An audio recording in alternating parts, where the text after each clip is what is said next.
Hello, good evening, everyone. How are you all doing? Welcome to the stream. I hope you're all having a fantastic day. We're here at about 3 p.m. my time, so I wouldn't consider this a morning stream or a night stream. We're doing a little bit something different today. We're here at an odd hour for us, so it'll be interesting to see who stops by in the stream today. We'll see who gets first in chat. We are here. We're going to go ahead and pull up the comments on my end. Should only take me a second, guys. Let's go ahead and do that. Where's my comments? We've got an interesting topic in store for you today. We're going to be talking about the healing trap. The healing trap. Worry is worry. So we're going to talk about it. And when I say the healing trap, this is a pretty common, I would say, pitfall for a lot of people to sort of fall into, right? This is a pretty common pitfall. I'd say a lot of people do make this mistake. And it's worry about healing itself. We're going to get into that. I'd say most of you could agree, and most of you are probably going to make a realization after this stream that, yeah, he's right, I still do that. Or, yeah, he's right, I am doing that. So we're going to talk about that today. The healing trap, worry is worry. What is up, Edmund? First in stream, welcome, dude. I'm going to send out some notifications because I simply do not trust the notification bell whatsoever.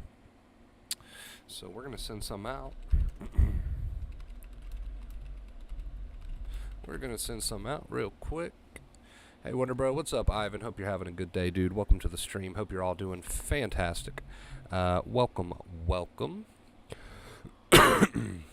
It is a rainy day here. It is a rainy day. I believe it's supposed to continue to rain throughout the entire week, so that should be interesting. I'm not sure how that's going to, well, I am sure how that's going to affect the roof work that we're getting done. It's probably going to be delayed. But hopefully the forecast, it can change. It's not set in stone, it can change. So hopefully it decides to do that. Hey, all, what's up? Keith, third in stream. Welcome, dude. What's up, Pete? Good afternoon, guys. I just call you Pete. I hope that's all right. Welcome, dude. We're going to give it a minute or two, guys. Let some people get in here, because this was sort of an unexpected time for us to be streaming. So anytime we do that, I always give it a few minutes, let some people get in here who want to watch us live, partake in the live stream. If you haven't already, guys, make sure you ring that notification bell. I know it doesn't always work, and it's not the most reliable thing in the world, the YouTube notification system, but it's worth a try at least, right? It's worth a try. It works 50% of the time, maybe, so worth a try. Let's see. What's up, Makeup? Hey, hello, welcome. B, what's up, B? Welcome to the stream. That's Mary, right? No, maybe I'm wrong. I think it's Mary. I've probably got it backwards. Missed you too. Welcome to the stream. It's been a long time. How are you doing? Catch me up. Hi, hello, welcome to the stream. How you doing, dude? Yes, okay, I didn't get it wrong. Mary, hello, how have you been? Welcome. Hope you're doing fantastic.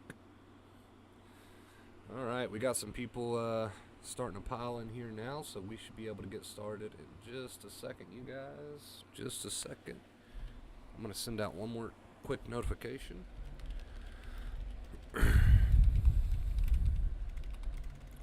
Should only take me just a second. There we go. Oh boy, did I have the worst panic attack yesterday. Well, welcome, dude. This is the place you need to be then. It's okay, it passed, as I knew it would. That's the attitude to have. I'm hungover. Well, that explains why you're here then, right? Your nerves are probably not very happy with your decision-making skills today.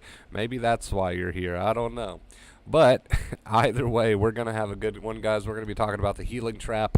Worry is worry. Worry is worry. So let's go ahead and let's get into the point of the stream. So the healing trap. Worry is worry. Now, if you've been here for a while, I always start the streams that way. If you've been here for a while, you know that worry to the amygdala is the negativity, right? It's the negative things you continue to tell yourself. It is the negative things that you continue to feed yourself. And we all know that the amygdala, the part of your brain responsible for setting your anxiety, is not very happy with you when you do a ton of worry. Worry is second fear. That's what Dr. Claire Weeks meant by worry. Worry is second fear. So If you've been here for a while, you know that we try to practice what is called the accepting inner voice. So you take that worry, you catch it, you turn it into the accepting inner voice, whatever you want that to be, and you live your life. So instead of adding fuel to the fire, you've got the accepting inner voice practice going on. The amygdala is doing its thing, you're allowing it to do its thing, and it's learning. It's learning because you're no longer adding gas to the fire, and you're living your life. Positive behaviors, right, are two main keys. Now, here's something that a lot of people don't consider. It's very interesting. What's up, DP? Welcome to the stream. Hope you're doing amazing. Hope you're doing fantastic. Here's something that people don't really consider, right? And I need you all to listen up because you might be guilty of this and you don't even realize it. So you know that worry equals danger. You know that worry is second fear, and you know that you need to be working on it. But one thing that people don't really take into account is that worry about healing, worry about recovery itself, right? Worry about healing, worry about recovery itself is just as much second fear as worrying about a what if. It's just as much second fear as worrying about something that might happen in the future, right? It's just as much second fear as worrying about, oh, I might have a heart attack, right? If that's what you've been telling yourself, if that's the negative things that you've been feeding yourself, right? It's just as much second fear as any of those things. People look at worry and they look at negativity, what we call second fear, and there's sort of this false belief that you're not adding second fear unless you're worried about something super, super negative, right? Unless you're worried about something that is a what if, unless you're worried about having a heart attack. If you're not doing that, you're in the clear, you're not adding second fear. And that's just not true. If you're worried about recovery itself, which means you have made your entire life revolve around recovery because every single day you get up and you're very negative in your head about, how long is this recovery thing going to take me? When will I recover? Oh, that's a classic, right? When will I recover? Will I ever recover? I'm so worried about the state that I'm in. I have to recover. What will happen to me if I don't recover? When you're worried about recovery itself, that is just as much second fear riddled as any sort of second fear or negativity. So again, a lot of people kind of assume, like there's this false belief floating around out there that unless I'm worried about having a heart attack or going crazy, then I'm good. I'm not adding second fear. And that's simply not true. If you're in your head all day long with a negative inner voice, worried about when you're going to recover, how you're going to recover, how long it's been, when will you finally come out of it? If you're in your head worried and being very negative about recovery itself, healing itself every single day, that is just as much second fear as any sort of second fear, right? I'll put it to you like this. The amygdala is a machine, guys. It's not a rational human being. It doesn't run off logic. It doesn't pick and choose. It's not very picky. Wonder Bros Sanchez, it's not very picky, guys. The amygdala is a machine. It doesn't matter if you're sitting there worried about having a heart attack or worried about what might happen to you, or if you're worried about recovery itself and how long it's been and what you need to do and you're overcomplicating and you're worried about that. It doesn't matter. It's a machine. The amygdala is a machine. It's like black or white. If you are worried about, right, I guess I should say the worry is black and white. If you're worried about recovery itself to the amygdala, that is just as much of a threat, and it just as much means that there's a real danger when there's not, as being worried about health anxiety, for example. Right? Do you guys get what I'm saying? It doesn't matter the content of your worry. If you're doing a bunch of negative thinking and a bunch of negative worry and you're not trying to intervene with that, it does not matter to the amygdala what the content of that worry is, right? So let me give you an example. Let's say we have, I'm just going to pick random names from the chat. These are not examples true to these people. I'm just making them up. Let's say we got Mary, and Mary is worried. She's got health anxiety. She's really worried that one day she's going to have a heart attack, right, due to those heart-related symptoms. And let's say we got Sanchez, and Sanchez is really worried about recovery. Am I doing it the right way? Will I ever recover? How long has it been? Okay, so you got Mary worried about a health concern. I might have a heart attack. You got Sanchez worried about how will I recover? Will I recover? How long has it been? To the amygdala, right? To the amygdala. Both of their amygdalas at the same time are just as freaked out, stressed out, and worried about a danger equally, right? Mary is not going to have more anxiety and cause more stress to her amygdala because she's worried about a health concern, right? They're both going to have the same amount of stress that they are adding to their amygdalas. It does not matter what the content of the worry is. So what we see happen is we see people say, well, Wonder Bro, I'm not worried necessarily about my health. I'm not worried about going crazy. I'm not really worried about any of that. I'm just worried about recovery. I just want to recover. Each day I think about how long it's been and what I got to do to get out of this situation. And I'm here to tell you that if you're sitting there worried about these things every single day and you're not trying to intervene with that with the accepting inner voice, you are causing just as much stress to your amygdala than somebody who is sitting around worried about their health. It's the same thing. There's no difference. The amygdala is a machine. Worry equals danger, and that's kind of the end of the story there. There's no sort of logic there. There's no, my person today, they're worried about recovery, so I guess that's not bad, no big deal. Yesterday they were worried about their heart, so that's way more concerning. So, I'll give them a free pass on sitting there adding so much second fear about recovery. That you get a free pass on that one. The amygdala doesn't reason with you like that. It is very much to the point a machine. What you put in is what you get out. If you put in worry, the amygdala says there's a problem. Right? If you put in worry, the amygdala says there's a problem. If you put in negative behaviors, the amygdala says there's a problem. If you put in the accepting inner voice, right? You don't have to be perfect, but if you put in the accepting inner voice and you put in positive behaviors, the machine starts to say, that's what I wanted to see. That's what I wanted you to do. Right? It's a machine. I can't repeat that enough. It's so important that you guys stop trying to reason and logic with your amygdala. It's not listening. It's not a reasonable human being that you can just pull up a chair with and have a chat with and say, hey, Mr. Amygdala, look, today I'm worried about recovery, but you don't have to freak out. It's not that big of a deal. And the amygdala says, okay, I got you, man. No problem. I'll try not to freak out. Fist bump. It doesn't work that way. The amygdala says, oh, you're worried? Well, then you're in trouble. And I'm going to help protect you, right, by giving you those anxiety symptoms that you love so much, right? So it's not something that you can just pull up a chair with and have a chat with, and that's the problem. People are trying to do that. They're trying to reason with their amygdala. They're trying to fight with their thoughts. Listen, amygdala, that's not a danger because it's not going to happen. If it does happen, I've got a plan. They fight with the specifics of their thought. They're trying to reason with a machine. You don't reason with a machine. You just get an understanding of how the machine works, and then you use it to your advantage. That's what you do.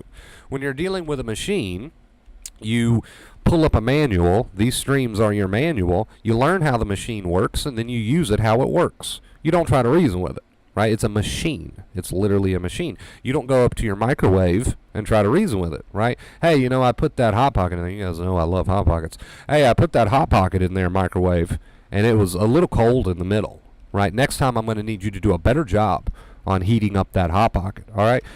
If anyone went up to their microwave oven and started to have a discussion with it about how the last time it cooked the Hot Pocket, it didn't cook it all the way through, that just is not going to happen. And if you see that happening, well, then they've got more problems than I can possibly help them with here on the channel. But I think you get my point. You don't reason with a machine. You're wasting your time. You are absolutely wasting your time trying to reason with the amygdala. Instead, what you do is you learn how the machine works. You learn how the microwave oven works, and then you put in what it needs to be put in so that it'll work for you. Okay, same concept with the amygdala. So what you need to know is that there's no good in fighting with it. It's not a reasonable human being. You must understand that worry equals danger to the amygdala. So if you want this machine to work for you, you need to understand two things. If you put in the accepting inner voice, you practice that, right? You're going to be fueling the fire less, and the amygdala is going to be willing to learn. And if you put in positive behaviors with that accepting inner voice, it's really going to be willing to learn, right? But at the same time, if you put in negative behaviors to this machine, right, which means, coping methods, compulsion, stuff like that. If you put in negative behaviors to this machine and you put in negative worry all the time to this machine, even if it's worry about recovery itself, which is the point of this stream, then you're going to get those negative results. So it's a machine. What you put in is what you put out. And that's the two ways that this machine works. Behaviors and the inner voice, right? Behaviors and the inner voice. There's no way around that. You can't really get around that. You can't get around the fact that your amygdala is not a reasonable human being. We can sit here and we can talk all day about how hard it is, about how difficult it is, about how unfair it is, but I can't, there's nothing I can tell you guys that's going to make your amygdala not be a machine. It is a machine. I can't, I know it's hard. I know it's difficult. I know you experience intense symptoms. I know it's scary at times, to say the least. I get all that, guys, but there's nothing I can do for you because the amygdala is a machine. I can't crack open your skull and say, hey, listen here, amygdala. You need to leave this person. I can't do that. But you can do that. You can do that by understanding how this machine works. You're not helpless, right? And you're absolutely capable. You just need to understand how it works. And that's how it works. That's the only two ways that it works. If you put in positive behaviors, which is living your life, right? And if you put in the accepting inner voice, right, which is what you tell yourself, then you're going to get positive results. But if you put in negative thinking all the time that you're not trying to catch, and if you put in negative behaviors like coping methods and compulsions, then the amygdala is not going to learn. And that's just how this machine works, right? So to get us back on track with the point of the stream, guys, the healing trap, being worried and having a negative inner voice about healing itself, which means every day you wake up and you worry about recovery, you worry about healing, is the same. You're putting the same thing into the machine as if you were worried about having a heart attack. It doesn't matter. It doesn't care, right? It does not care what the content of your worry is. Worry is worry, and worry equals danger to the amygdala. That's just how the machine works. So if you notice that you're guilty of that, right, that's a good realization to make, because if every single day you're very negative worried about recovery itself, you can't get away with that. You won't get away with that. I don't want you to think that, the amygdala won't see it. Right? I'm not worried about a heart attack. I'm not worried about going crazy. So, I get a free pass. The amygdala won't see it. No, it'll see it. Right? So we need to apply the accepting inner voice even to worry or negativity about recovery itself. Right, you guys? We need to apply the accepting inner voice even to the worry and negativity about recovery itself. Don't think you get a free pass on that one. Okay? Worry is worry. Worry equals danger to the amygdala, to this machine.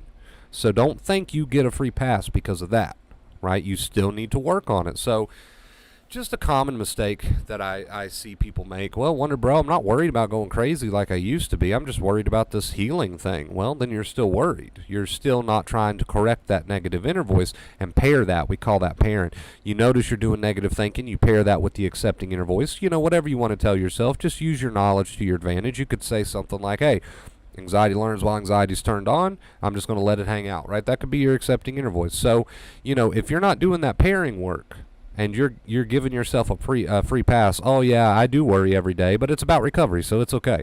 No, it's not. It's simply not okay, right? And I'm not here to try to shame you for that. I'm just letting you know how this machine works. I don't control how this machine works. This is just how it works. Right? So I would rather correct you guys on that than having a bunch of people out there thinking, well, as long as I'm just worried about recovery, then it doesn't matter. It won't hurt, Well, it does, right? It does hurt the amygdala. So we need to do that pairing work. We need to work on that accepting inner voice regardless of the content of the worry, right? We need to work on the accepting inner voice regardless of the content of the worry. It needs to be spotted and paired up with a new accepting inner voice and positive behaviors, right? The two main keys. So that was the point of today's stream, guys. I hope some of you have got a better understanding, at least a little bit of a better understanding of how your amygdala works and how it's very machine-like. What you put in is what you get out. Start putting in some accepting inner voice. Start putting in some positive behaviors, even though I know you don't feel like it all the time, right? I get it. But start putting those two things in, and you'll start to see a difference. All right, you guys, I love you oh so much. Thank you for watching today's stream. If you did enjoy it, make sure you leave a big thumbs up. I would really appreciate it. And with that, we're going to get some music going. We're going to hang out with chat, and if we've got any questions, I'm getting a little tongue-tied. If we got any questions, we will do our best to answer those. Elliot, welcome to the stream. How are you doing, dude? Welcome. Let's get us some positive, upbeat music today. What do you guys think?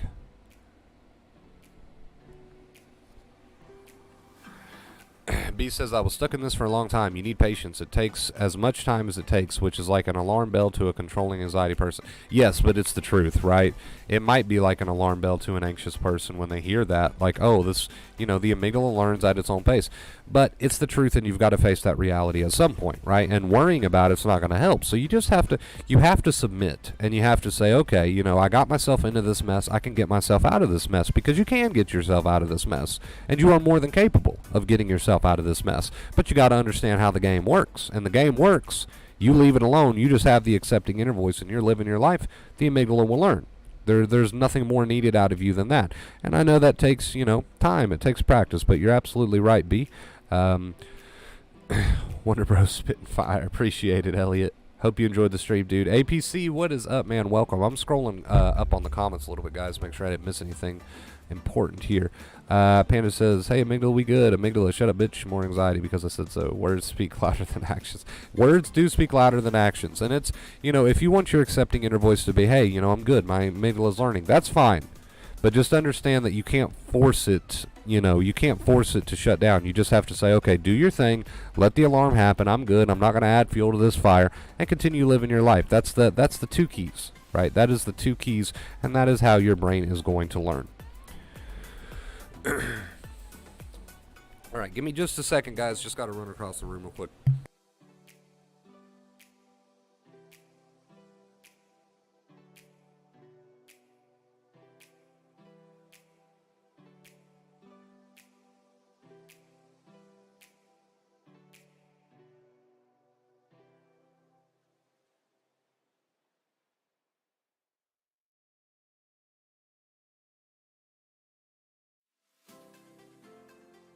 All right. Since we're on this topic, it reminded me. I forget where I seen it or heard it or read it. I don't really remember. But there was a lady who actually recovered from both her anxiety and her depression because her accepting inner voice became, "There's nothing I can do about it." That was her accepting inner voice. I believe those were the exact words. There's nothing I can do about it. And so what happened there is she stopped worrying. She stopped trying to do all the negative thinking. I'm sure she did do some negative thinking, but she caught it, right? She was always catching it and turning it into, you know what, there's nothing I can do about it, right? And just that accepting inner voice carried her through to recovery because it was the end of the figuring out, which is worry.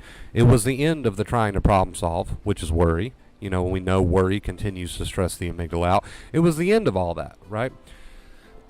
For her, that was the end of all that.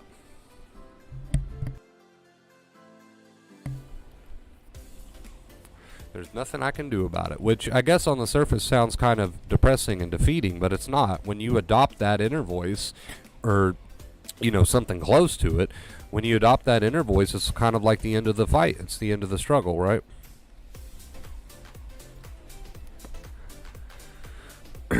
Spider-Man. Now I'm going to have that stuck in my head. It's deaf, basically. I reminded myself that daily. Accepting inner voice is still key and very useful, though, but it's watching us, too. Yeah, it is deaf, so then some people will say, well, then why do you recommend the accepting inner voice if the amygdala only learns through behaviors? Well, I recommend the accepting inner voice, even though the amygdala only learns through behaviors, because the accepting inner voice helps you from not fueling the fire. It's deaf to your logic, right? You can't just turn it to shut off. You can't just tell it, to shut off. But it can hear your worry, right? So you can set it off with negativity. You can set it off with worry, but you can't say, oh, I'm just joking, right? I'm just kidding, amygdala, right? So that's why the accepting inner voice is there. You're right. It is deaf. Positive behaviors, right? Live your life. But the accepting inner voice is there because you can piss the amygdala off with your negativity, but you can't tell it, oh, I'm just kidding. You can go away now, right? And then it listens. It's not going to listen to that. It's deaf, right? So don't add fuel to the fire. That's what the accepting inner voice is there. That's all it's there for, is so that you're not adding too much fuel to the fire. The positive behaviors drive it home. They drive it home. They show the brain, hey, I'm good, right? Hey, I'm good.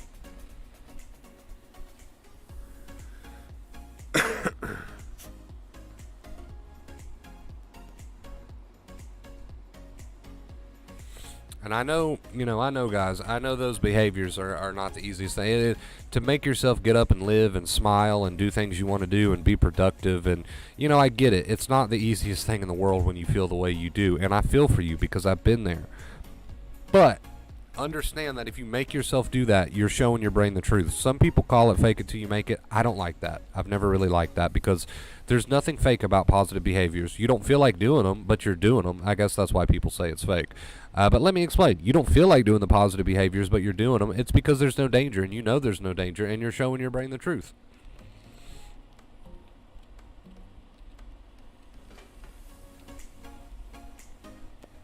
Right? So I prefer I'm showing my brain the truth instead of fake it till you make it, because there's nothing fake about that. What's up, Luis? Just live your life like you don't have anxiety, and it will ride on its own. So if you're afraid of being home alone in case you panic, would you just act like that isn't the case, or is it okay to send your safe person out for a few minutes to grow your acceptance? You can definitely go at your own pace. There's nothing wrong with that. I would never tell someone, hey, just go full force, right? Because I don't know where you are mentally. I don't know how deep into the practice you are. I don't know if you are using the positive behaviors and you're practicing the accepting inner voice.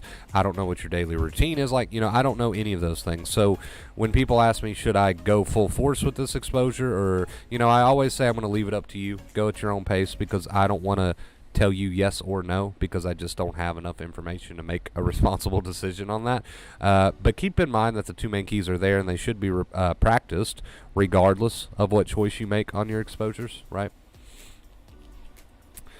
You are right, though, that you need to use those accepting positive behaviors as if there's nothing wrong, because there is nothing wrong, right? You need to prove that to the amygdala. So you are right there. You need to use those positive behaviors and have that accepting inner voice, regardless of the decision that you make on how gradual you want to be with your exposures, right? Regardless of what choices you make. I'm just here to give you those keys, right? Sorry, we got a lot of good comments today, and I'm trying to get caught up here. If I missed you, I really do apologize. Just comment again. Example, hurting yourself, or as you said, if I have a thought of how I will recover, but I need to think that's good, in time the anxious feeling or depressive thought will disappear. You don't necessarily need to think it's good, right? You may have heard me give an example of the accepting inner voice where I said, tell yourself, you know what, I need this because anxiety learns while anxiety is turned on, right? And that's true. You don't necessarily need to convince yourself that a certain negative thought or intrusive thought is good. You don't need to try to do that, because you're not going to probably be able to do that. But you do need to try to get into the accepting attitude of, okay, it's good that I'm having these thoughts and feelings. The thoughts themselves, what they're saying might not necessarily be good, right? Of course. But it's good that I'm having this anxiety because my brain's learning, right? So do you see the difference there, MJ? That's what I meant by that. That's what I meant by that there. So I hope you have a better understanding now. I have them 24/7, although I can forgive them if I do certain things. Just need to accept my situation. Like you said, there's nothing I can do about it. Yeah, that was an interesting little read. I forgot where I read it, but some lady somewhere out there in the world decided that she wanted her accepting inner voice to be, there's nothing I can do about it. And that took her into recovery. Why? Because the fight stopped. The negativity stopped. Fell back in the rabbit hole a couple weeks ago, but I'm trying to put in the work. It's getting to me, but day by day I can feel my brain calming down slowly. This shit is frustrating. So, just fix your vocabulary a little bit. The whole it's getting to me thing, you're allowed to be human. You're allowed to feel frustrated, right? That's understandable. You're allowed to be those things. But you don't want to wallow too much in that. You want to get right back to the accepting inner voice and positive behaviors. You don't want to spend too much time telling yourself things like, oh, this is getting to me, I'm frustrated. You don't want to spend too much time there. It's just not worth it, right? It's not going to pay off in the end. So, Katie, what's up? I wonder, bro, I always have this fear of feeling dizzy. What would you do? Tell yourself if you had this fear. Doesn't matter what the symptoms are, right? Some people think that the accepting inner voice only applies to certain symptoms, and that's just not true. It's broad. It's general. If it's an anxiety symptom, the accepting inner voice is your go-to, right? So again, you could tell yourself something like when you're triggered, you could remind yourself, anxiety learns while anxiety is turned on. That could be your accepting inner voice, and then you go do some positive behaviors, right? You live the rest of your day out in the best way possible, right? So it doesn't really matter what the specific symptom is. There's not like specific symptoms that the accepting inner voice applies to, and it doesn't apply to others, right? It doesn't work that way. It's broad. It's general. All right, guys, good questions.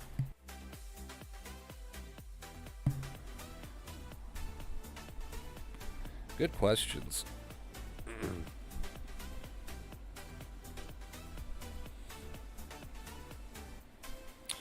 Ooh, okay. Sanchez, if you're still in here, what's up, dude? How have you been?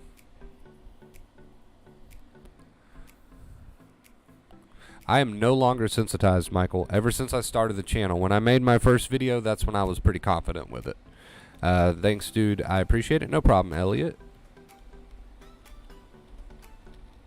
No problem. Like I said, it's okay to feel frustrated. You're a human being. I'm not trying to take your emotions away from you. But you just don't need to fuel that. Right? That's the thing. It's okay to feel what you feel. That's really what recovery is. It's okay to feel what you feel, but you don't want to fuel anything. right? So you're taking your foot off the gas and you're using those positive behaviors, right? You just don't want to fuel anything, but it's okay to have passing feelings of frustration on your journey or anything along those lines. I know you don't feel like using positive behaviors, right? You want to act defeated, but, show your brain the truth. Show your brain the truth. You've dealt with this long enough, so why not just give it a full-blown dedicated effort, right? I know you don't have much energy, but why not give it a full-blown dedicated effort? Because I think you've all dealt with this long enough, right? So it's time to act like a person who's already recovered. That helps me reason with myself better. Yeah, the amygdala really is just like a microwave machine. Like, it's just a machine. What you put in is what you get out. Stop trying to fight with it with your logic, because it's a machine. Just don't fuel the fire, right? Don't punch the microwave. So use that accepting inner voice so that you're not punching the microwave, and use those positive behaviors, right? What you put in is what you get out. There's no such thing as pulling up a chair with your amygdala and having a conversation with it and it actually giving a crap what you have to say, right? If you're doing a bunch of negative thinking, that'll piss it off, but you can't pull up a chair with it and say, hey, I take all that back, we're good, and it actually give a crap about that. No, just stop fueling the fire with that accepting inner voice and put in those positive behaviors, because that's what it wants to see. Roseanne, hello, welcome to the stream. It's funny that I can't pronounce your name. Loved your, already read that. What would you say to people that are going through anxiety and depression that they always think if they will be better? So worried about, hey, this is the perfect stream for you. Go back and watch it if you're late. The point of this stream was worried about recovery itself. It's still negativity. Replace that with the accepting inner voice. Find your accepting inner voice and use it. Don't fuel the fire. Put in those positive behaviors. That's what the amygdala wants to see. So this is the perfect stream for you.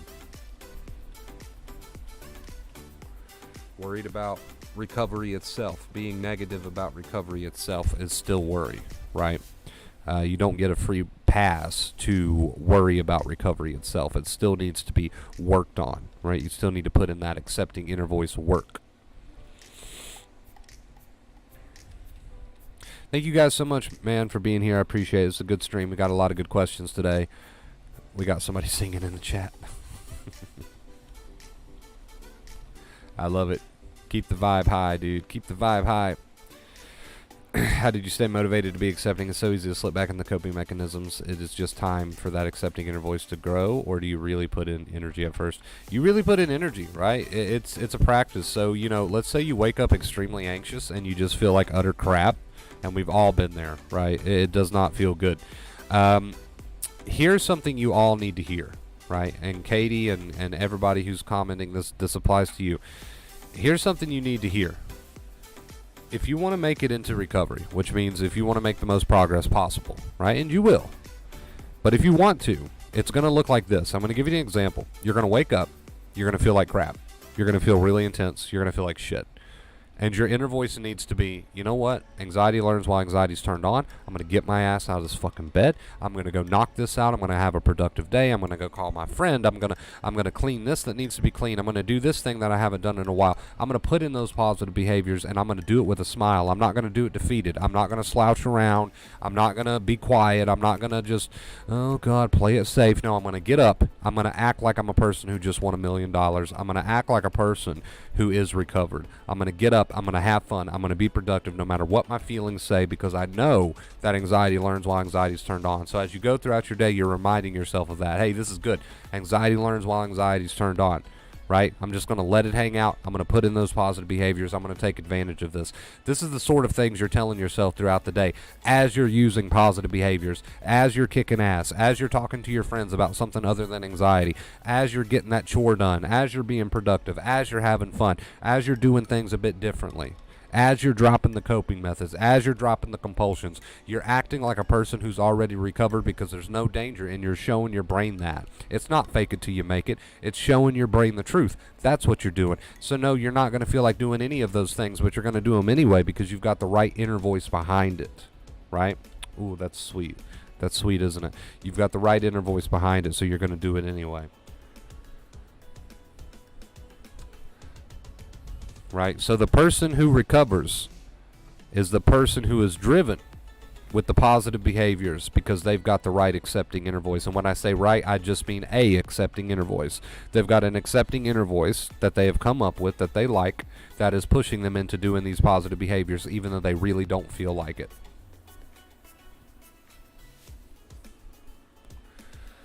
I know I feel like rubbish, but I am creating better feelings right now. Yeah, your accepting inner voice is always an acceptance of what's happening.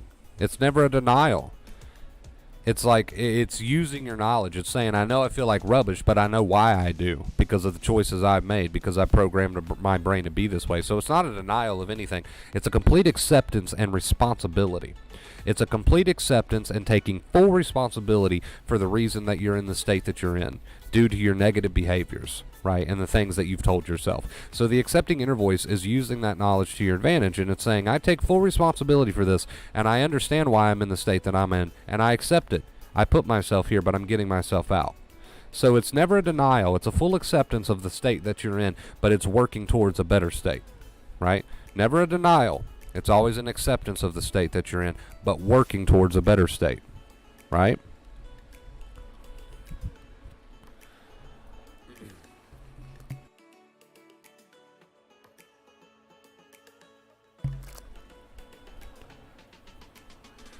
What's up, Mr. Craig?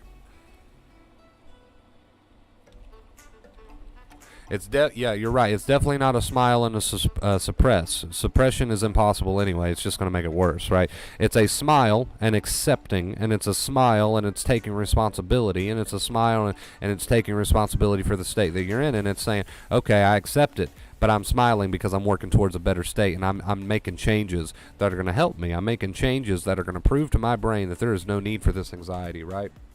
That's what it is. That's what it is. It's not a smile and then oh God, just push it away. I don't want to feel this. Just push it away. I don't want to feel it. It's a smile and it's you know what? I feel like crap, but I know why I feel like crap. Right? Right, that's what it is. That's the difference. Craig, thank you for the $25 tip, dude. First tip of the stream. Let's get some purple hearts in the chat. I know I've missed a lot of comments. I promise I will try to catch up. Get some purple hearts in the chat from Mr. Craig coming in with the $25 tip. Guys, we are on a 195-day streak. That means we are only 5 days away from a 200-day streak. If you would like to tip the stream, please feel free to do so. It really helps me out. We are at 25. Get some purple hearts for Mr. Craig there. Let's see. So let's try to read some comments we may have missed. Might get this new job pretty soon. Pretty nervous about it. I don't want to freak out at work if I do get hired. Rick, thank you so much, dude. Rick, thank you for the $10 tip. Appreciate you. Elliot, you got this, man. Positive behaviors. You've got the two main keys, which means no matter what decisions you make in your life, you have got the tools. You have got the tools. Doesn't matter what decisions you make. Can it take your body longer to catch up with your mind when recovering? Well, that's kind of what it is. As your amygdala learns, right, because you're putting in positive behaviors in the accepting inner voice, it'll catch up. But yeah, it does take time. It does take time. Your accepting inner voice doesn't make your symptoms just magically disappear, right? The accepting inner voice is just not adding fuel to the fire, and the positive behaviors are helping the brain learn. So as you're living your life, right, and you're doing positive things, and you're teaching your brain the truth, and you're not adding fuel to the fire, the amygdala is going to learn. And as a result, it will learn in time, and those symptoms will start to fade, but not instantly, right? And that's okay. There's not a problem with that, unless you tell yourself there's a problem with that, which is the problem. Right, which is the problem. Kay, welcome to the stream. Charles, welcome to the stream. Rick, thank you so much again for the $10 tip, dude. I really appreciate you. We are almost at tip goal. Thank you guys so much. Get some purple hearts. I love it. Rick, thank you for the purple hearts. MJ, Charles, thank you for the purple hearts. Kay, Roseanne, Katie, thank you for the purple hearts. Appreciate you guys so much. What's up, Liam? Welcome, dude. Woo!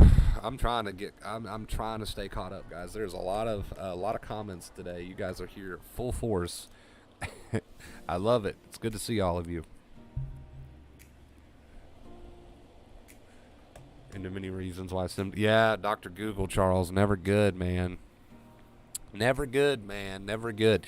I tell you what, dedicate to the practice. Knock out positive behaviors each and every day. Have that accepting inner voice to the best of your ability. Nobody's going to be perfect, right? Focus on those two main keys and actually knock it out of the park. And do that for a little while and see if it doesn't take care of itself. What do you have to lose, right? Thank you so very much, Wonder Bro. That really helps me understand the energy that goes into healing. Yes, it's not a suppression. It's just, hey, I feel like crap. It's okay. I know why I feel like crap, and I understand why I feel like crap. Let's get it. right? Let's get it. Not a suppression. It's just, hey, I know what's going on. I acknowledge it. I accept it. I take responsibility. It can be here, but, I got better things to do, and I'm going to put in the work. Sanchez, thank you so much for all the purple hearts, dude. Appreciate you. Mind is racing, scared and tired today. Remember, Mr. Craig, the worst thing that you can do is sit there and worry about it. You got to put in some positive behaviors, right? Get up, watch the stream, have fun, enjoy yourself. You're not going to feel like doing these things, but you need to do these things because that's how the amygdala is going to learn, right?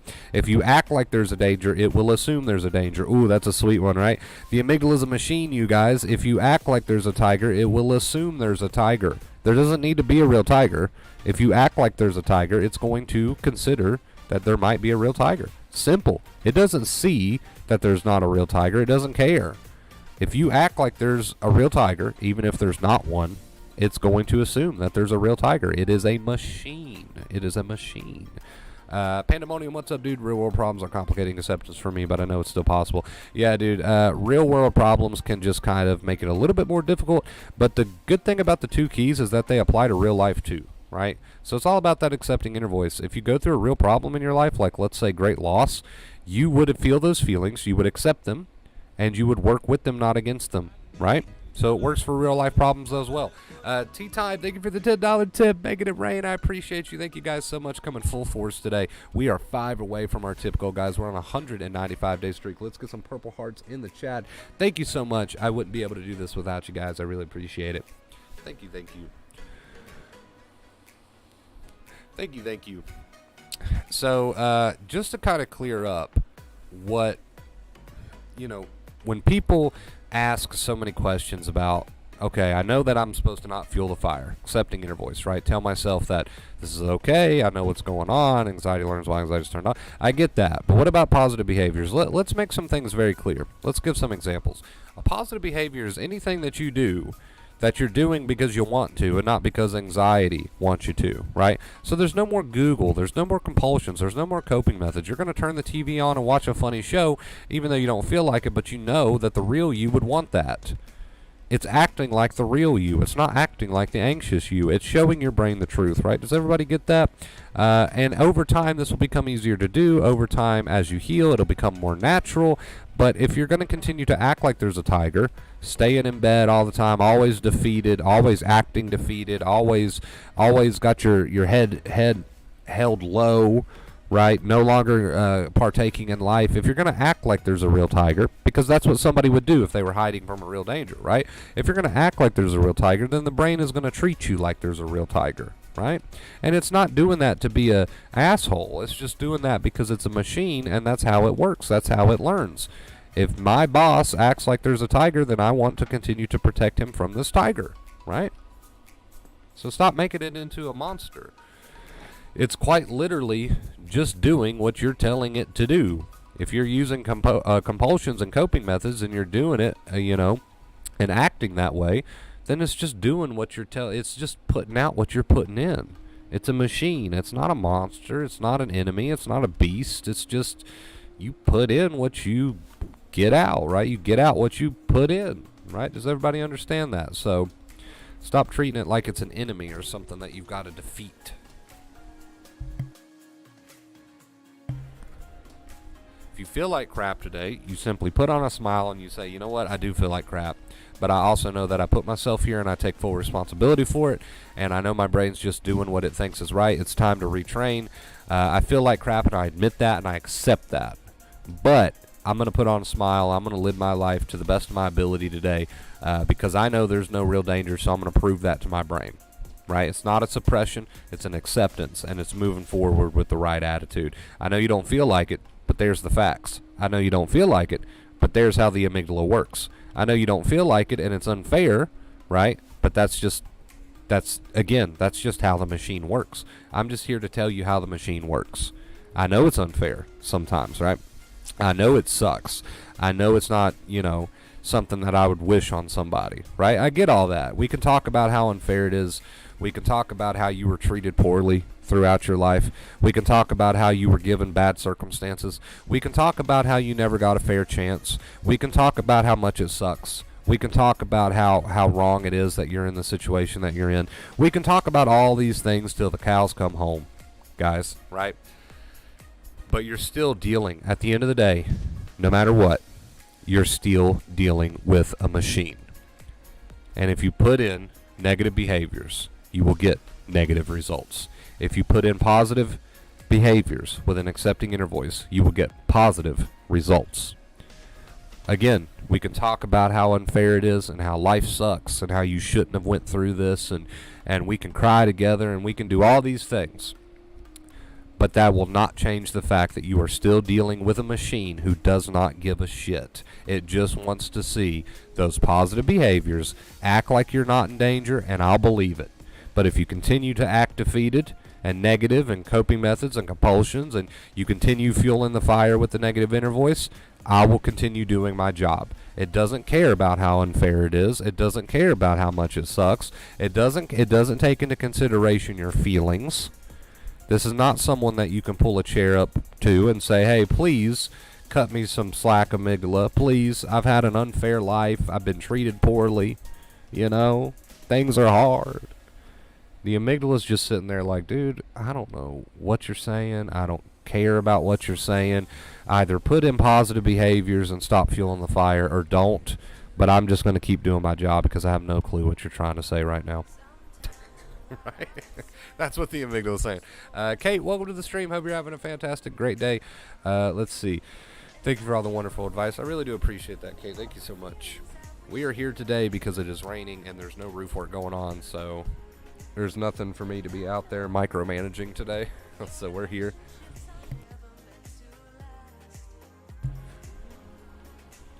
I'm not like one of those assholes that micromanage. I just like to talk to the guys. I like to see the work being done. It's very interesting, and I'm learning a lot. Let's see. Is there a reason for stagnation? Is basically what you're asking on the acceptance journey. Not enough behavior changes, taking action. I wish I could answer that with the utmost certainty, but I really can't, because again, I don't really have the insider scoop of your life right now. If I was to come to your home and each day when you felt anxious, you ran to the bed and stayed in bed until you felt a little bit better and then you got out of bed, then I'd say, yep, that's it. We need to work on that, right? But I don't know I don't have the insider scoop, so I will put it to you like this. Do some soul searching. Figure out what your compulsions are. Figure out if you're using negative behaviors, right? And make some changes. It takes some soul searching, and it takes some being brutally honest with yourself, right? So maybe make some time to do that. Maybe make some time to really think about it. Because it's usually pretty obvious, but at the same time, you might just be overlooking it, right? You could be using a ton of coping methods and you're just not being honest with yourself about it, right? That's one possibility. You could be doing negative behaviors every single day. You run to bed, you're not partaking in life, you're being very quiet even though you should be talking to people, and even on the phone, just like messaging with your friends, but you're not doing it because you don't feel like it, right? You should do it anyway. Try to do it anyway. The little things add up. Just live a life as if you're a person who's already recovered. That's a good way to put it. If you ever get confused, just think to yourself, right? I'm going to live my life as if I'm already recovered. I'm going to do things, and I'm going to communicate with others, and I'm going to act like I'm already recovered, right?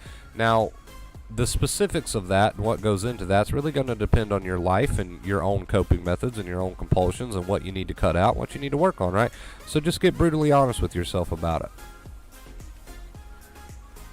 Does the two main keys also give back or regain the sense? Well, what happens is the two main keys heal, right? They heal, and when healing occurs, the sense of meaning comes back, right? So that's really how that happens. The two main keys themselves, they heal, and the healing brings back the the sense of meaning and all that good stuff.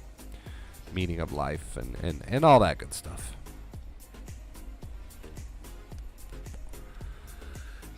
Let me give you a small example of positive behaviors because I really want to clear the air on this. I feel like people overcomplicate it, and of course they do, right? We're dealing with anxious people here. Let me give you a small example of a positive behavior. Let's say you wake up feeling like crap, and you decide, you know what, anxiety learns while anxiety is turned on. So there's the inner voice. You got that going already, right? And any sort of negative thinking, you're just kind of reminding yourself of the accepting inner voice. And Pandemonium! Hold that thought for a second.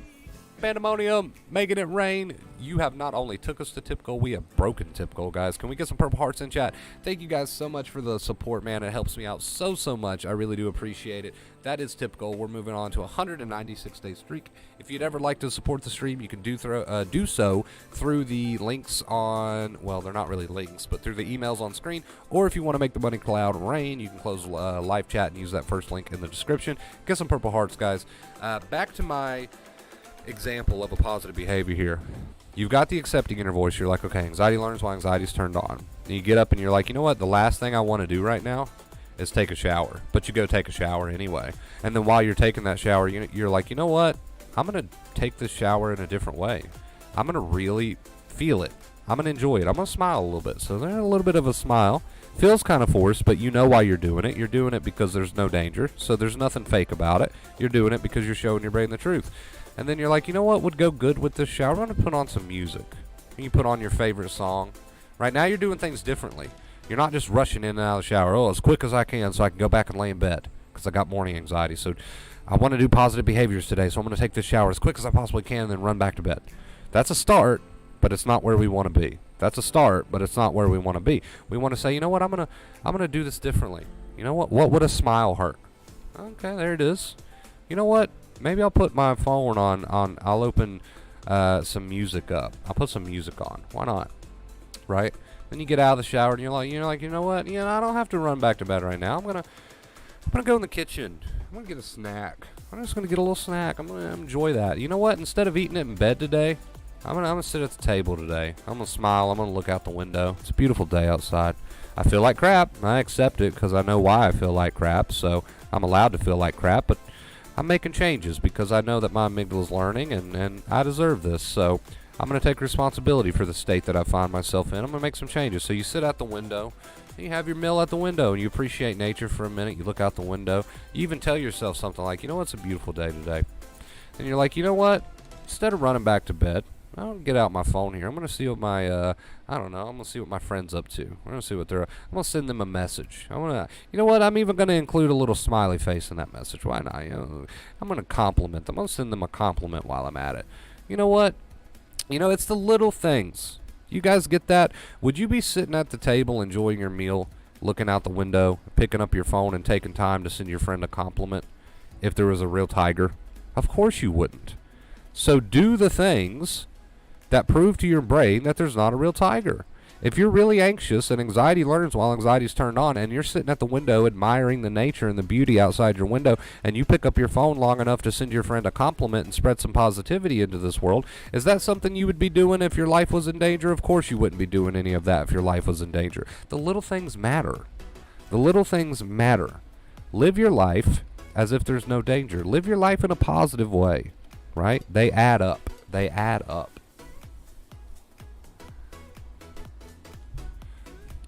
Can't really listen to music anymore for some reason. It's like my brain says, nah, no music, we got more important stuff to do. Exactly, because your brain's in a state of fight or flight, so it's like, hey, we don't have time for this. There's a danger here, and that's exactly why you should do it anyway. There you go, right? Now, if you're just not a fan of music, Elliot, which I've never met anybody that's not, but if you're just not find something else positive to do. It doesn't have to be music. I just like to give examples. But you got to stop living like there's a tiger, guys. You got to stop living like there's a tiger.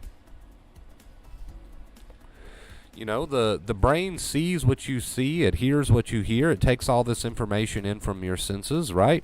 It watches. It watches.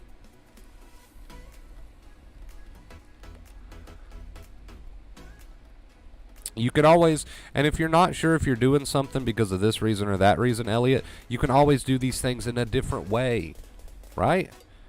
You can make yourself get into them more, have a better time with them, smile a little bit more, really get into it. You see what I'm saying? You can always do things in a better way. So it's not necessarily always what you do, it's how you do it, right? You see what I'm saying? So if you're sitting there playing video games and you're just like slouched over, right? You're just like slouched over playing video games, really quiet and defeated and fucking miserable and just barely playing the game, like just something to do. Correct your posture. That's a little something. Correct your posture. Put on a smile. I have horrible posture. I should work on it myself. Put on a smile. Really get into the thing that you're doing. Really get into the thing that you're doing. Just live, man. Just live and act like there's no danger, because there is no danger, right? It's not fake it till you make it. It's show your brain the truth. It's not fake it till you make it. It's show your brain the truth.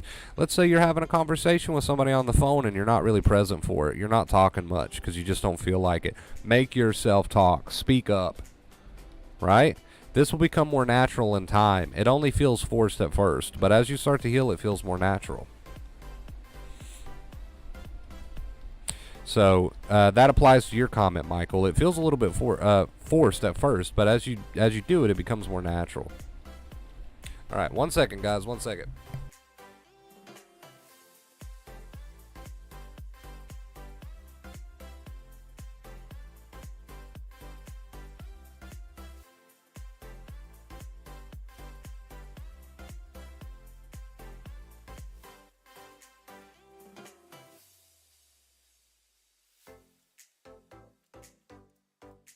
Okay, here's a question I got for you guys, and I want everybody in chat to participate if you can, because I want to prove a point to you guys here.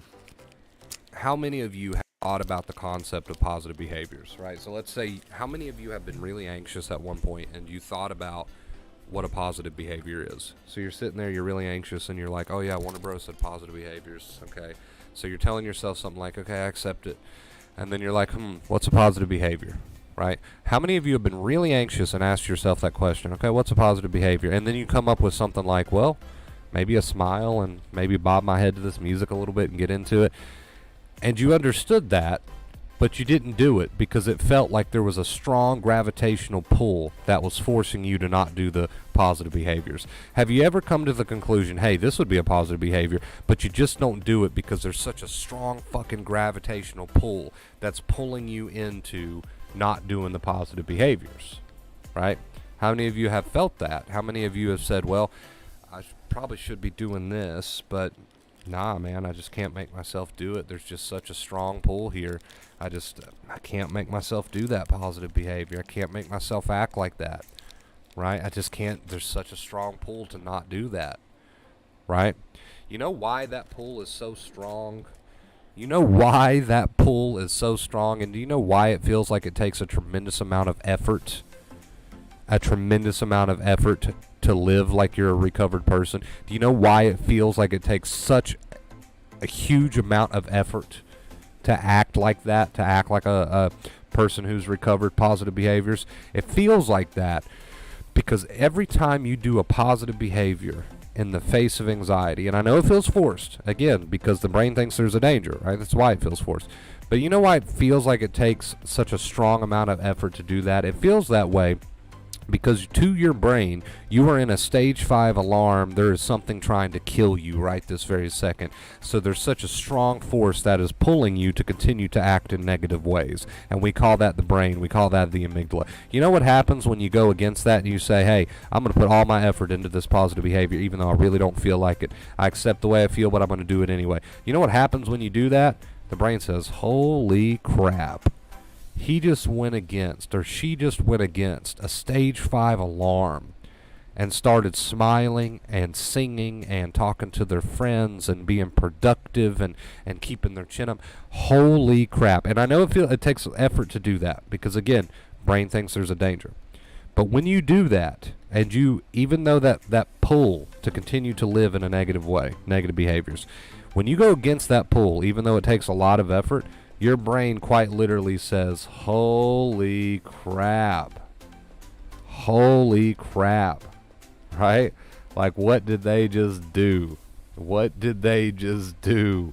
Right? And it starts to piece that together.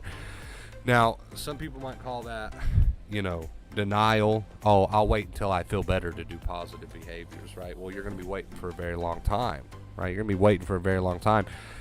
There's no denial when you can first say, you know what, I accept the way that I feel, but I'm going to act against it because I know it's a false alarm, right? Now, let's say we take somebody who just lost somebody in their life. They just lost their dad, their mom, and they're crying. They're in a state of grief. That person, we would not say to that person, hey, use positive behaviors. We would say, let it out. let yourself feel miserable, right? Which also you do with anxiety. But let me get to my point. We would say just keep crying if you need to cry, right? But when we've got a person who's just sensitized, there's nothing wrong with you. There's nothing wrong with you.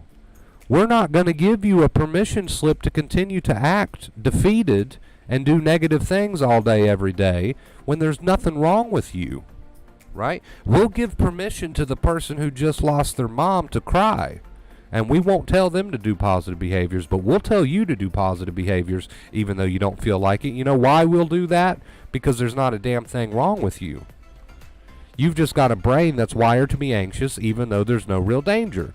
So the whole thing about, oh, a state of denial and it's forced and it's fake, shove that up your patootie.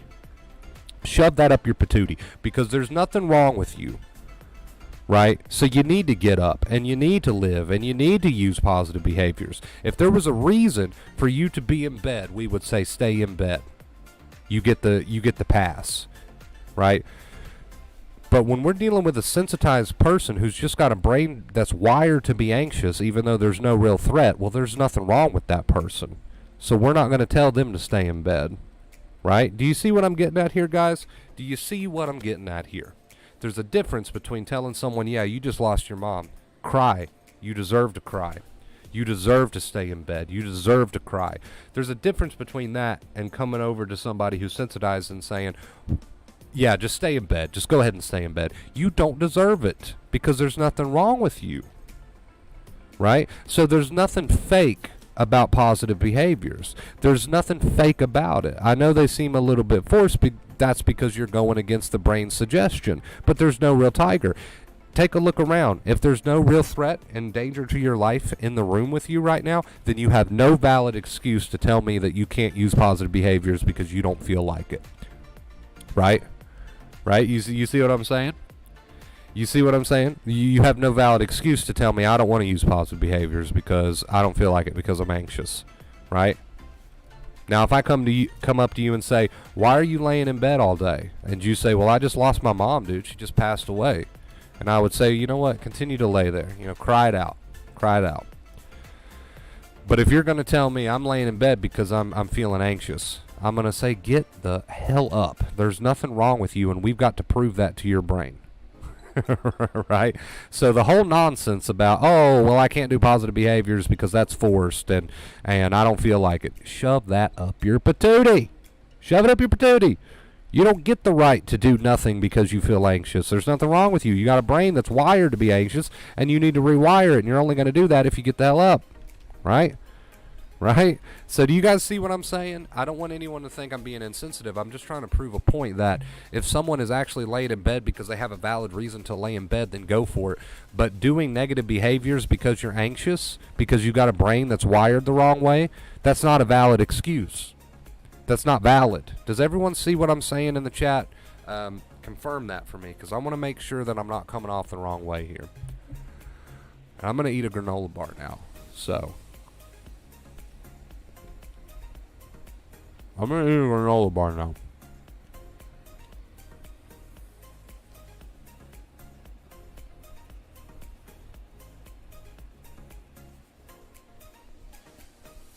Yeah, man, if you want to nap, Charles, just because you're tired, that's valid.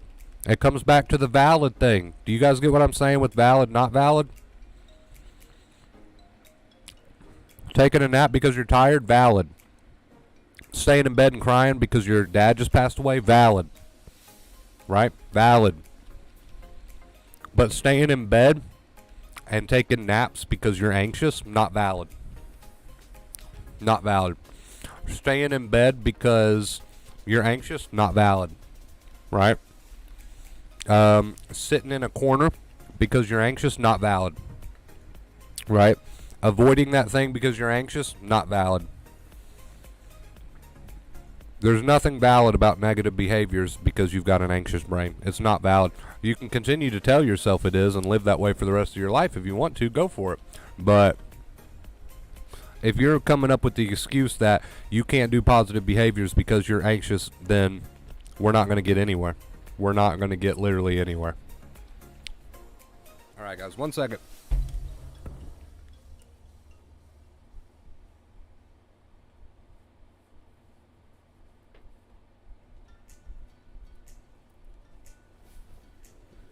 We just, an example that came to my head. Kay says yes, boss. An example that came to my head just now. We got somebody in the community. I don't know if they want to be named, so I'm not going to name them. We got somebody in the community recently gave birth, right? She's resting. Valid. Right? But if I take somebody from the community who says, I rest pretty much every day, dude, I don't really do anything, I just rest all the time, and I say, why? And they can't tell me that they just gave birth, then not valid, right? Now, if I take somebody who says, well, I'm resting right now in this moment, and I'm taking a nap because I'm just really tired, I say valid. Awesome, valid.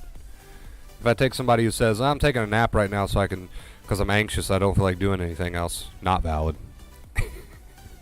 So there's your difference. There should be no confusion on these positive behaviors anymore.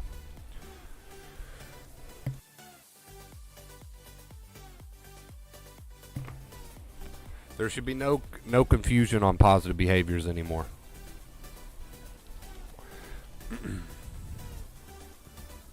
I get what you mean.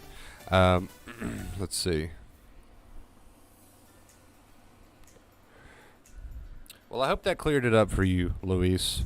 It's always a question that you can ask yourself. Great stuff with the roof. Appreciate that, Sky. Thank you, dude. It's coming right along. JT, thank you, man. Sanchez, thank you, brother. Thank you.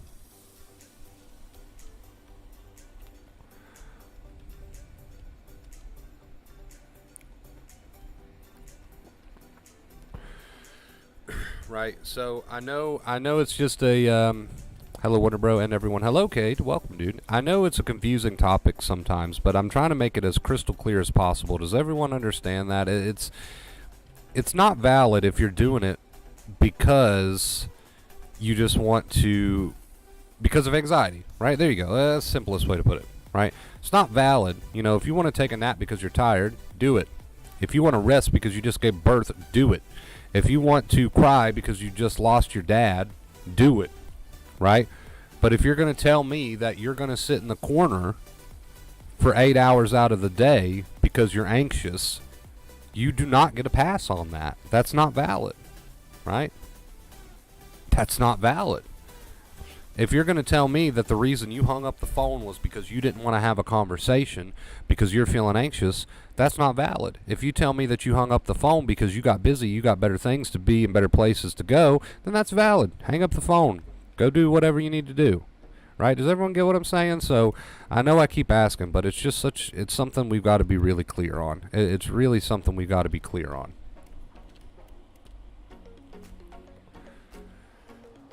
Back to the granola bar.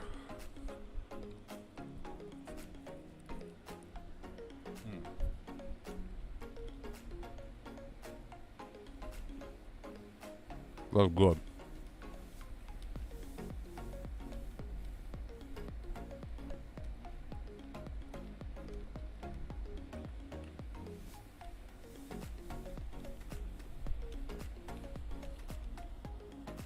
Hey, man. I got a mouthful, but I appreciate you guys being here today. Good stream.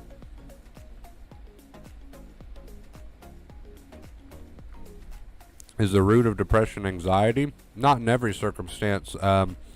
What's the difference? Usually in low mood, but they tend to go hand in hand, so trying to decipher and explain between the two can be a very daunting and sometimes impossible task. I would just stick with keeping it really simple with the two keys.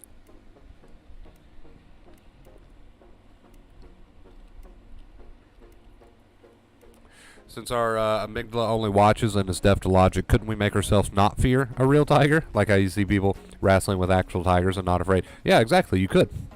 Yeah, you could. You could. I don't know how many of you want to put that on your goal list, but it's a bit extreme. But technically you could, yes. Technically you can train the amygdala through your behaviors and not adding fuel to the fire, right? We call that accepting inner voice positive behaviors.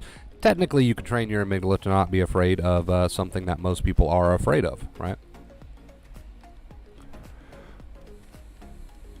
I mean, you have unlimited potential here, but you really got to use the behaviors, right? You really got to act a certain way, and you've got to have that attitude. It won't just happen. I'm sure somebody who first got into a pen with a tiger, like you see on some of these crazy shows, I'm sure the first day they got in there, assuming they wasn't mauled to death immediately, I'd say they were pretty scared at first.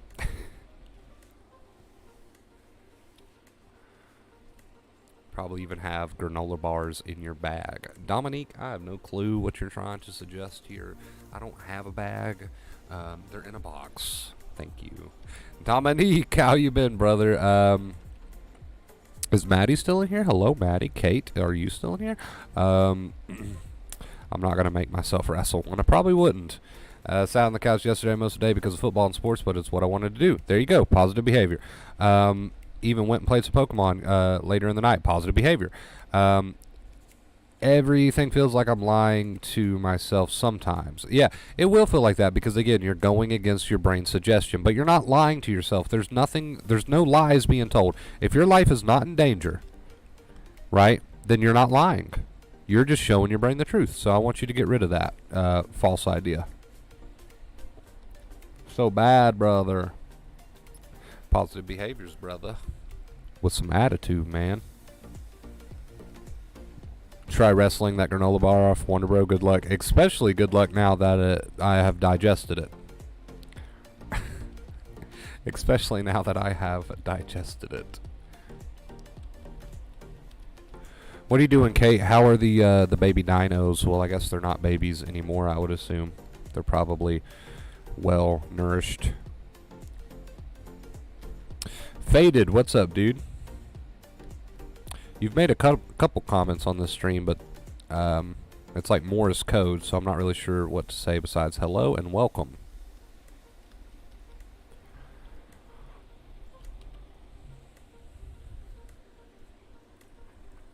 I know I'm missing some comments. We just have a full chat today. I need to get on it. I know I got this. You got this, Sky. You got this, dude. Did you appreciate life more after you overcame anxiety, Wonder Bro? Well, you take these skills with you for the rest of your life, right? Because you can apply them to real life stuff as well. The accepting inner voice is always a good tool to have in life. Positive behaviors is always a good tool to have. So yeah, I would say so, yeah. Yes, sir. He's making me want one. They're not healthy granola bars. Sorry to disappoint. They are chocolate chip granola bars. So it's more like a treat than it is a health thing. I promise I would never buy something healthy because it's healthy. I promise you that. Yes, I'm here. Tie-dyeing shirt while I listen to you. Have fun, Maddie. Positive behavior. There we go. Love to see it. Damn, it's been a while, Wonder Bro. Had the roof. How's the roof? I mean, so we did hit our goal. We hit half of our goal. And what I mean by half of our goal is, I mean, we hit our goal for the half of the roof. We have another half to do, but we're not even worried about that right now. We'll get to that at some point in the future. But for now, we've got the half of the roof going on. You can see pictures of that over on the Discord in the announcements. I also made a short YouTube stream on that, so you can check that out as well. Thank you guys so much for that. And again, special shout out to Darcy. For those of you who were here that night, her tip was absolutely just mind-blowing. But yeah, dude, as soon as we hit goal, I got on the ball, and we've got people out here working on it. Not today, and maybe not for the rest of the week, because it's supposed to rain, I think, every freaking day this week. But, you know, we'll get to it eventually. Yeah, going good. Improvements I've seen this week are huge, but I'm still dealing with DPTR a lot. But I know it's just more practice time for my nerves to heal. I love the attitude. That is the attitude of recovery. That is the supporting attitude of recovery. That is the accepting inner voice. Keep living your life, Yolando. You've been doing more. I've kept up with you a little bit. I've read your messages in the Discord. You have been putting yourself out there more and doing more positive behaviors. And guess what? You're seeing improvement for the first time in how long? I don't know. I forgot what you said, but it's been a while. But you see what happens when you start using positive behaviors with that attitude? The reason I asked about the naps is because I'm tired, but I feel the anxiety creep in. I use the accepting inner voice, but I feel like I'm getting up and doing stuff because I'm sleepy. So let me read that again, because I'm confused. I use the accepting inner voice, but I don't feel like getting up and doing stuff because I'm sleepy. Well, if you're sleepy, valid. If you're genuinely sleepy and you just want to take a nap because you're tired, man, that's valid. That's what people do when they're sleepy, right? That's what people do when they're sleepy and they're tired. They take a nap. That's valid. Now, if you're just laying there and you're not sleepy, you're not tired, and you're trying to take a nap just because you're anxious, you don't feel like getting up, then that's not valid, right? So we've made a lot of good examples with that today. We're trying to really drive home the point of those positive behaviors, which is funny because that's the opposite of what we were focusing on with the point of the stream. But whatever, it all goes together. Stop adding fuel to the fire. The accepting inner voice, positive behaviors. We got 2 keys, not 1. Right? For a reason.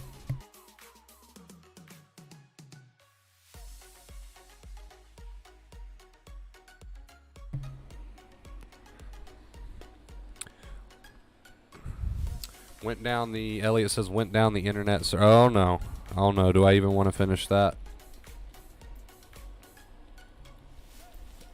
Start of dementia. Elliot, I can see your profile picture, and from what I can see of your profile picture, I don't think you're in the range to be worried about dementia at the moment. Yeah,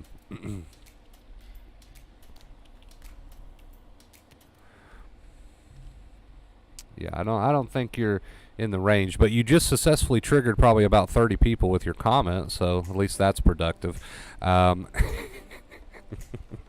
Why Google when you could just bring your Google here and just tell everybody? I'm joking, but understand that you're not going to develop dementia because somebody on Reddit said you would. That's not a valid source. Hey, Elliot's bringing the exposure therapy for everybody today, but I will say you're not going to develop dementia. I'll give you this reassurance real quick. You're not going to develop dementia because somebody on Reddit told you that you would.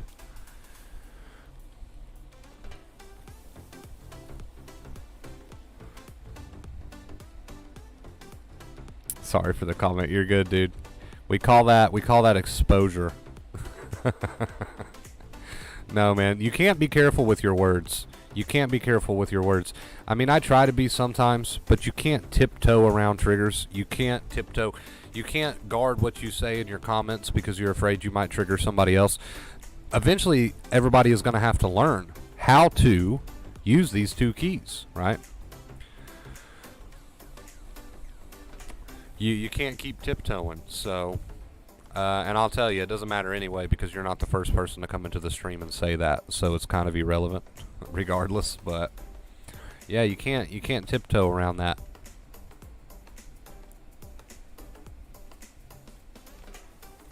You can't tiptoe around that.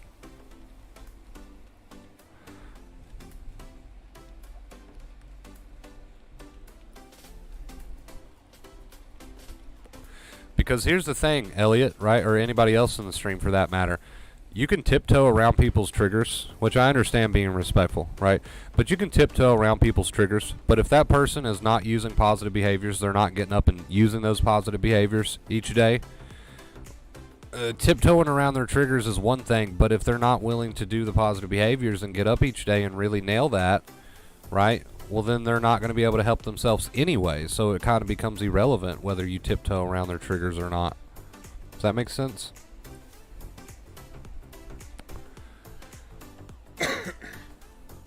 Medical journals. Oh, man. You can find anything to support your fears on the internet, right? I would say I'd give you a challenge, but I don't want you doing that. But I'll just give you an example. If you had somebody, 2 different people with 2 conflicting views, and one said, oh, well, I think this is possible, and the other said, no, that's not possible. You could get on the internet, and you could search. Do 2 different searches. One for, oh, yes, this is possible. Hit search. You'll find it. Get on the same browser and type in Google the opposite. Oh, this is not possible. Hit search. You'll find it. Right? You'll find it. So, there you go. That shows you how concrete that is. I remember having a good laugh at that once, even though I was like full-blown sensitized. I remember getting on Google, and I forget exactly what it was I was searching. I believe it was... It was something about going crazy, something along the lines of going crazy, because that was one of my big things that I obsessed about. And I remember searching specifically for people who have gone crazy. Ton of results, right? But it was funny, and I remember getting a laugh out of it, because like the 3rd website down, so the first 2 websites were like, blah, blah, blah, negativity, negativity. And then the 3rd website down was like, here's why this won't happen. And then the one after that was like, here's why this will happen. And it wasn't going crazy. I wasn't searching going crazy, but it was something about mental illness and different other diseases and stuff like that.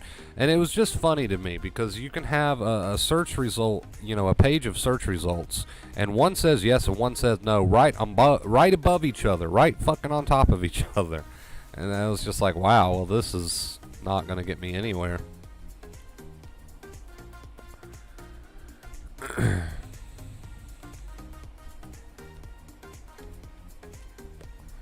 If you search hard enough for it, you'll find somebody out there who will tell you whatever you want to hear, whether it's yes or no. I promise.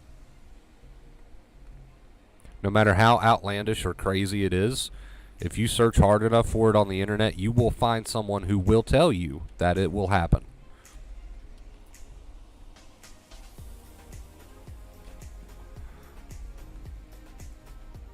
You like granolas so much you have 30 of them. You're still on the granola bar. I eat one granola bar on stream, and Dominique will never let me live it down now. One granola bar on stream is all it took for Dominique. For Dom. Brother.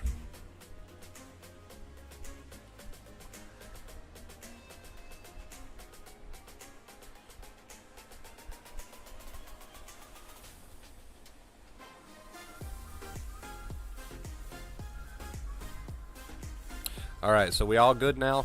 Have I got you all brought back in here? Are we all good? Nobody's worried about going crazy or getting dementia now? Have we made that clear that you're good?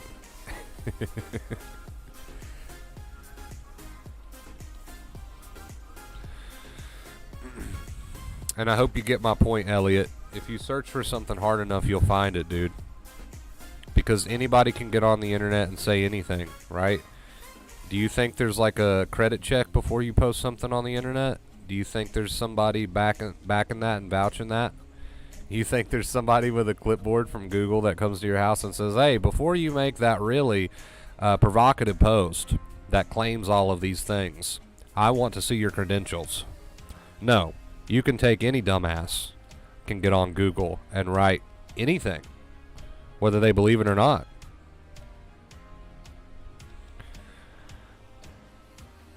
No, you're good, Elliot. In fact, your comment led me to many good points, so I do appreciate your comment because that's things we need to talk about here. So I appreciate your comment because people need to hear that. They need to hear not to be so willing to trust everything they read on Google right away. So I'm glad you made that comment, actually. Thank you for that. That probably helped more people hearing that than triggered, so thank you. And I highly doubt it actually triggered anybody because at this point you've all been down the Google rabbit hole already, so it's nothing fucking new to you. It's nothing new to you.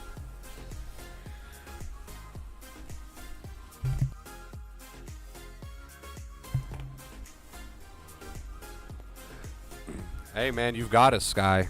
You've got us, always.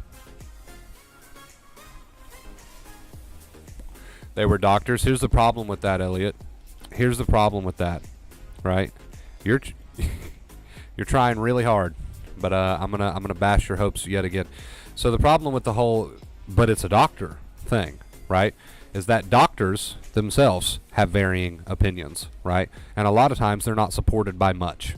So any doctor can have a varying opinion without it having to be backed up by a whole lot. Right, and they can still have an opinion because they're entitled to that opinion because they're a human being. They don't necessarily have to go through a checklist of credentials, right, to support their opinion before they can voice their opinion. Just like me and you can voice our opinions without being a doctor. A doctor can voice their opinion even if they're not necessarily right. Right? So the problem with that is that you can get on Google and you can find varying opinions from varying doctors. You see what I'm saying? So the whole, oh, but it's a doctor thing doesn't really stand. Doesn't really stand because I've read a lot of dumbass opinions from so-called doctors, right? I have read a lot of dumbass opinions from so-called doctors. In fact, I've had people come in here in the channel, in the stream, and tell me, hey, I dropped my therapist, which that's your decision, right? I'm not encouraging that. But I've had people come in here and say, hey, I dropped my therapist and I got a new one. The old one disagreed with a lot of things that you say, and the new one absolutely loves the things that you say. See, it doesn't matter. right? We know how the amygdala works. Here's how it works. Now you know how it works. Use it and you'll heal. Forget all the opinions of other people. Here's how the amygdala works, right? We've got the backing for that. We've seen it work. Too many people coming and going from the channel with success. Either do it and heal and stop questioning it, or allow the opinions of a bunch of irrelevant people to throw you off, right? The choice is yours to make.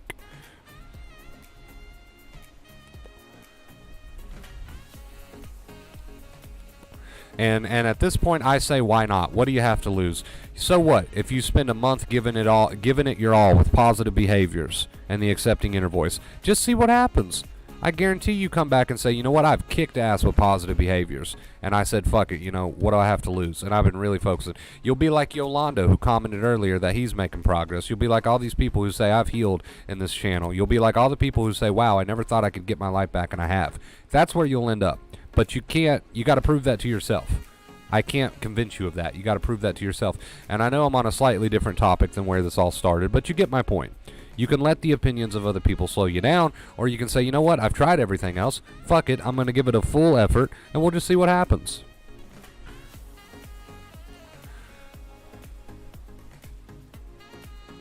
That's another thing about studies, too, Panda, is that it's like 1 out of 100 people or something. I don't know. You can't give too much credit, right? Just find out for yourself. If you're a skeptic, then the only thing you can do is to find out for yourself, right? If you want to stop being skeptical of all this stuff, and again, I know we're on a different topic here. I'm talking about acceptance, but if you're just a skeptic in general, if there is somebody out there who's a skeptic about what I say, well, then I'm just asking for 30 days of your time, right? You want to prove me wrong? Then do it. But you can't prove me wrong until you do it. Try it. You got to try it first, right? Again, not referring to your comment, Elliot, just kind of in general. I've had people try to argue it. Not a lot. There's been a handful try to argue it, and they always put their foot in their mouth, because you can't prove me wrong if you're not trying. In order to prove me wrong, you're going to have to give full dedicated effort to these behaviors. And then, only then, do you have any ground to stand on where you can try to argue with me, right?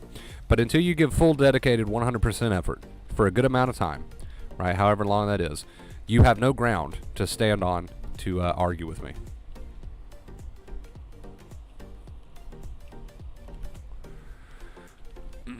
Wonder Bro, do you feel the labels GAD, OCD, agoraphobia, panic disorder, blah, blah, blah, actually matters? It's just all the same thing. It's all the same thing manifesting in certain ways, right? But the solution stays the same, because, again, we go back to the topic of the amygdala being a machine. What you put in is what you get out. So the labels are there because of the different various ways that it can manifest, but the solution is still the same. Does that make sense? That's why I don't use labels. I would use labels if the solution somehow varied or was different, but since the solution stays the same, then I feel like the labels are unimportant.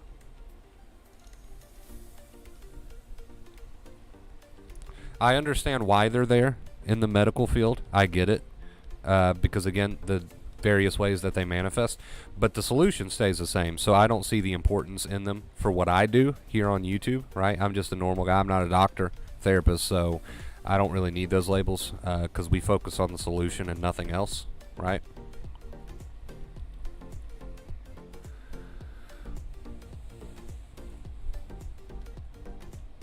Doing this alone over here. You are not doing this alone, dude. We got you. I have family around, but they don't get it. Everybody's in that boat, right? Everybody who's here on the channel has family around that doesn't get it. So you're not alone, man. And that's the beautiful thing about this community, is the fact that you're truly not alone. You have a place where you can report your progress. You have a place where people will hold you accountable. You have a place where you can chat to people that understand and that truly, truly understand on a deep level, right? Dominique, what the fuck? Yeah, he's still talking about the granola bars. Still talking about the granola bars. My boy is not the sharpest knife in the drawer, but I love him.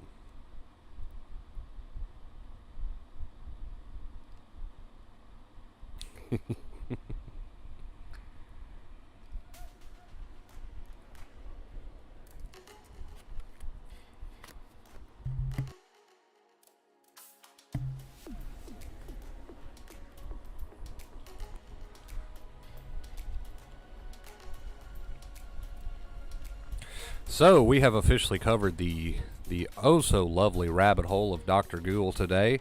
I hope we were able to bash that and beat that with a stick. Get that out of here. Things like you will never be better, may as well cancel your wedding, and you're right, help, I had to cut them off. Fuck them. Right? I'm sorry, but what else can you say to that?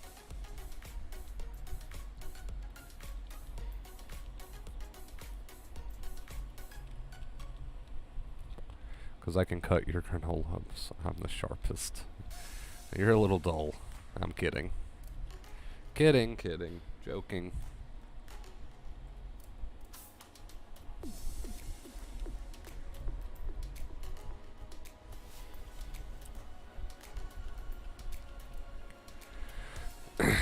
Don't apologize, Elliot. Like I said, that was a good point. It's something that needs to be talked about, something that needs to be discussed. So.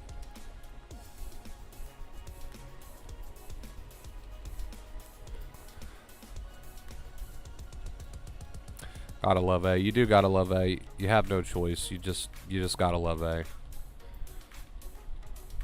How much granolas do you have in your bag? Well, I don't know why you keep saying bag. They're in a box, but there's at least half the box left, alright?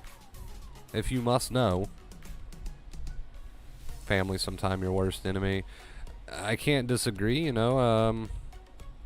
Yeah, I mean sometimes family's family, right? And sometimes you have to distance yourself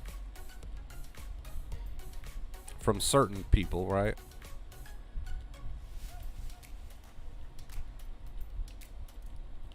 Your purse. Oh, that's what he's trying to say. Okay, he kept saying bag. My purse. I've got granola bars in my purse, apparently, according to Dominique. I can't have a granola bar on stream without it now being a granola bar addiction that I apparently carry around in a purse. So, quite the interesting conclusion that you come to with very little supporting evidence, Dominique.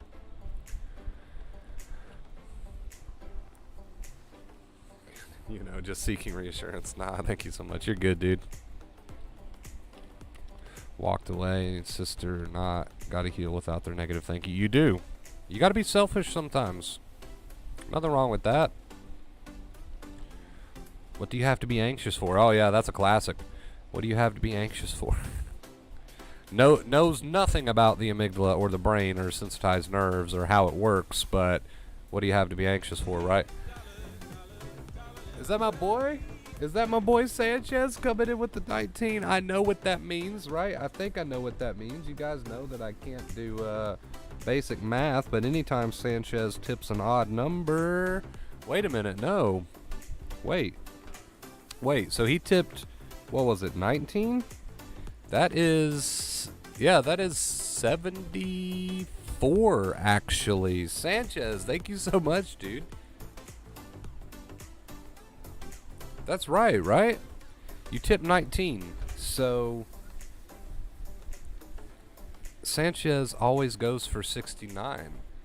Am I doing my math wrong? We were at 55. That was 19. It's 74, yeah. What's happening? Did Sanchez make a mistake? Did Sanchez make a mistake? A horrible error has occurred.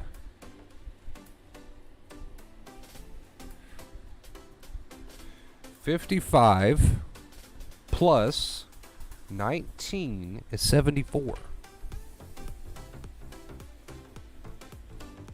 Dominique, don't try to make me think I'm crazy. Oh, Sanchez said I screwed up. Yeah, see, I'm not wrong. You guys are making me question my math. I'm already horrible at math, and now I'm like, I was really concerned for a second.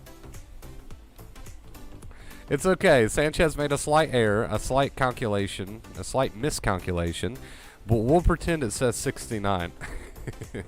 Thank you so much, Sanchez. Get some purple hearts. Luis, thank you for the purple hearts. Rick, thank you for the purple hearts. I'm so glad that I'm seeing the purple hearts without having to say it. It's starting to catch on. So if you're new here, purple hearts represent love and gratitude to our tippers. So thank you guys for the purple hearts. Really appreciate it. 74 on the tip goal. That helps me so much, you guys. I really, really, really am grateful for that. That mine was smoking. Dude, it was. I was like a broke down car for a second. I was like, I know I'm the bad one at math. There's no way Sanchez messed up his calculation, so I must be wrong. I was just, yeah, my brain, smoke coming out of my ears at that point. You probably even have granola bars in your shelter. I love the words that you use, Dominique. Instead of purse, it's bag. Instead of house, it's shelter. Do you call your houses or homes shelters in Europe? Because that's interesting.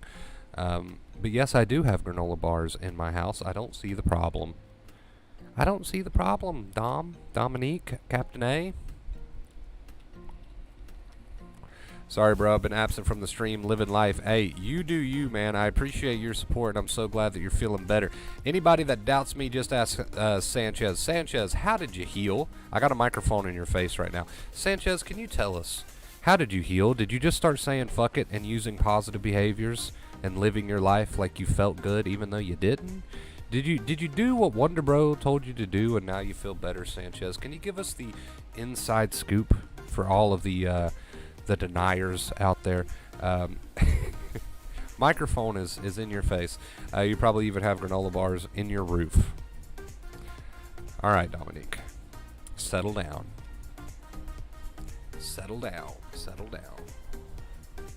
Settle down.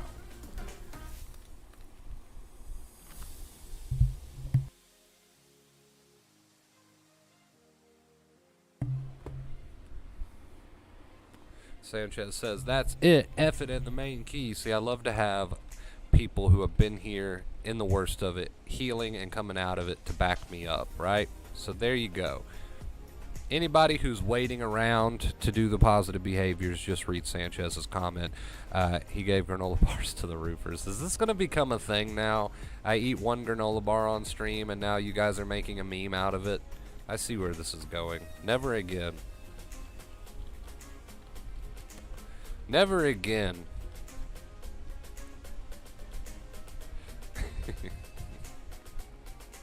Hey, I appreciate the tip again, Sanchez. Thank you so much, dude.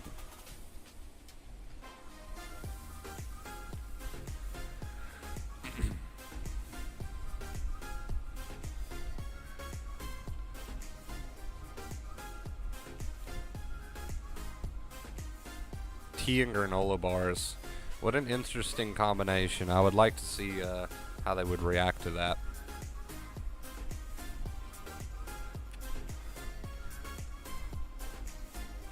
I was in a bad place thinking I would never get over this. You name it. I had it, and now I'm living life. You can recover. And how'd you do it, Sanchez? Did you just get up and start acting like you felt good? Positive behaviors? For all my doubters out there? For all my doubters out there?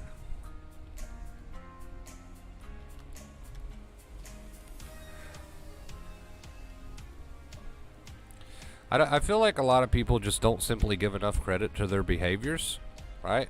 So they're doing things in a very negative way, and they're not trying to put themselves out there a bit and just really drive home the positive behaviors. I feel like people don't do that. They don't, you know, again, it comes back to the pull of feeling anxious. So you feel like, oh yeah, I can't make myself act like that. I feel too bad. And you just got to do it. Just like Sanchez said, you just got to do it.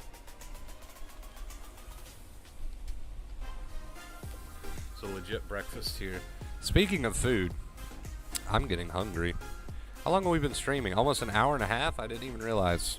Alright guys, we're going to start winding this one down. Thank you so much for an awesome stream. Thank you so much for all of your questions. Please hit that thumbs up if you enjoyed it. It really does affect the algorithm, and it helps the channel grow. I would really appreciate it. Thank you for all my supporters. Let's go over the list one more time of all those beautiful people.